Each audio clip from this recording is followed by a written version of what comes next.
estava na produção aqui no ateliê, eu modelava um pouquinho, levantava, ia fazer alguma outra coisa em casa.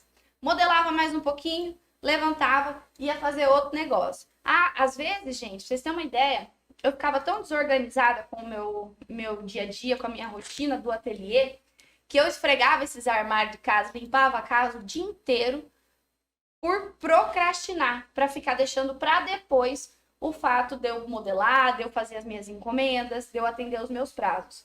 E aí eu ficava adiando, e quando eu me dava conta, faltava, sei lá, tipo uma semana para eu entregar uma encomenda, faltava alguns dias para eu entregar um trabalho. Eu surtava aqui no ateliê e queria trabalhar, tipo, fazer tudo num dia só. E aí o resultado não fica bom, a modelagem não fica 100% e a gente fica doida, né? Conforme vai passando o tempo, é até legal quando a gente começa a não ter tantos pedidos, porque a gente vai se acostumando com a rotina, né? Começou a aumentar a minha agenda de pedido, eu comecei a ficar feito doida aqui, porque eu não tinha essa organização de tempo, eu não tinha horário específico para modelar, eu não tinha horário para estudar. E nessa época, quando eu estava começando, por exemplo, se eu tivesse, ao invés de procrastinar, ao invés de ficar enrolando, se eu tivesse me dedicando aos estudos, por exemplo, eu teria evoluído muito mais rápido. Mas não, a gente, como ser humano, é normal que a gente vá procrastinar, né? Às vezes a procrastinação, ela é na verdade um reflexo, né? Um sintoma. Porque muitas vezes você tem, na verdade, medo, por exemplo. E aí, ao invés de seguir com aquilo que você tem que fazer, você inventa outra coisa para fazer. É verdade. Inventa entre aspas, né?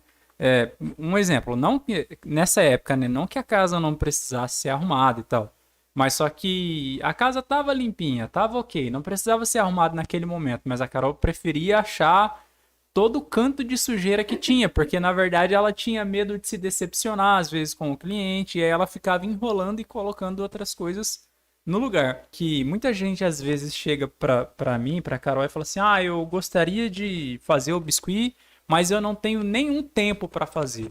E aí eu penso assim, mas beleza, o que você faz? Então você acorda, vai imediatamente para o serviço e sai do serviço, chega em casa e dorme. Se essa for a sua rotina, beleza, você não tem tempo. Agora, se você assiste Netflix, se você conversa em grupo de WhatsApp, se você tem grupo de Facebook, se você conversa com o vizinho, então você tem tempo. O que talvez você não esteja fazendo é colocar o seu sonho como uma prioridade. Prioridade e tempo são coisas diferentes. É a mesma coisa quando alguém diz que eu não tenho dinheiro para comprar uma ferramenta de biscuit.